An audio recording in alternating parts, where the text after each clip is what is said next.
सत्यमेव जयते म्हणजे काय, सत्याचा विजय होतो. तर त्या संदर्भात एक गोष्ट आहे. एक असतो चोर आणि तो चोरी करत असतो. बहुतेक मी आठवीमध्ये सांगितली की काय गोष्ट मला माहिती आहे, तरी सुद्धा ऐका.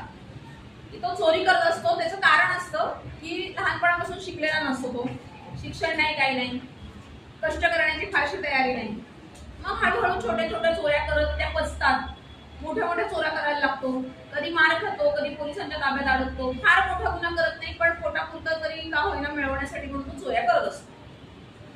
लग्न होतं त्याचं, आई वडील असतात, लग्न होतं, 2 मुलं होतात. गावाच्या बाहेर लांब राहत असतो तो, कोणी पकडू नये आपल्याला म्हणून, आणि जेवढं आवश्यक आहे तेवढे चोरी करून मिळवत असतो. अशी गुजराणातली त्याची चाललेली असते. पण हळूहळू त्याचं जसं वय वाढत जातं तसं त्याला असं वाटायला लागतं की काय दरवेळेला रात्री उठायचं, चोरी करायची, काय अर्थ नाही त्याला. कधी कधी लोकांचा मार खायचा, त्यातून इज्जत तर नाहीच काही गावामध्ये. आपण असं काहीतरी केलं पाहिजे की जेणेकरून आपल्याला पुन्हा आयुष्यात चोरीच करावी लागणार नाही. काय करावं विचार करतो तो भरपूर.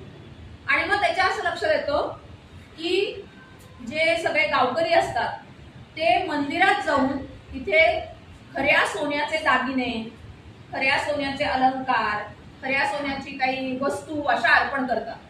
आणि ज्या अर्थी ते देवाला अर्पण करतात नवस फेडण्यासाठी वगैरे म्हणून, त्या अर्थी त्या खोट्या तर नक्कीच नसणार. त्यामुळे त्यापैकी 4-5 दागिने समजा घेतले तर काय करणार आहे देवाला, दगडाचा तर दैव असतो, काय करणार त्याला. आणि लोकांना पण काही लक्ष जाणार नाही. आपण ते मोडून मस्त एक दागिना मोडून आपलं निवांत गुजराण करू. आणि ठरवतो की अमावस्येच्या रात्री गावाच्या बाहेर एक जागृत देवस्थान आहे असं लोक म्हणतात. आपल्याला तर काही अनुभव नाही, आपण कधी गेलेलो नाही, तर तिथे जाऊया आणि आपला कार्यभाग साधूया असं तो ठरवतो. अमावस्येची सगळी तयारी होते त्याची. घोगणं वगैरे काळं घेतो, डोक्यावर असं पांघरतो, एक पोतं घेतो व्यवस्थित, आणि नदीच्या पलीकडे ते देऊळ असतं तिथे जायला सुरुवात करतो. एक काठी घेतलेली असते हातामध्ये फक्त, आणि चालत चालत चालत नदीच्या कडेने जात असतो तो. जसा तो देवळाच्या तिथे यायला लागतो तसं त्याला टाळ मृदुंगांचा आवाज यायला लागतो.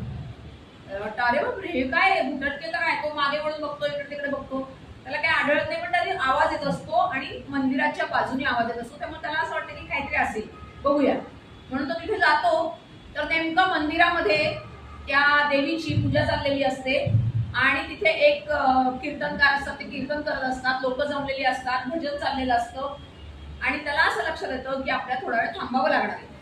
बाहेर एक कट्टा असतो, त्या कट्ट्यावरती तो बसतो आणि आतमध्ये कथा चालू असते.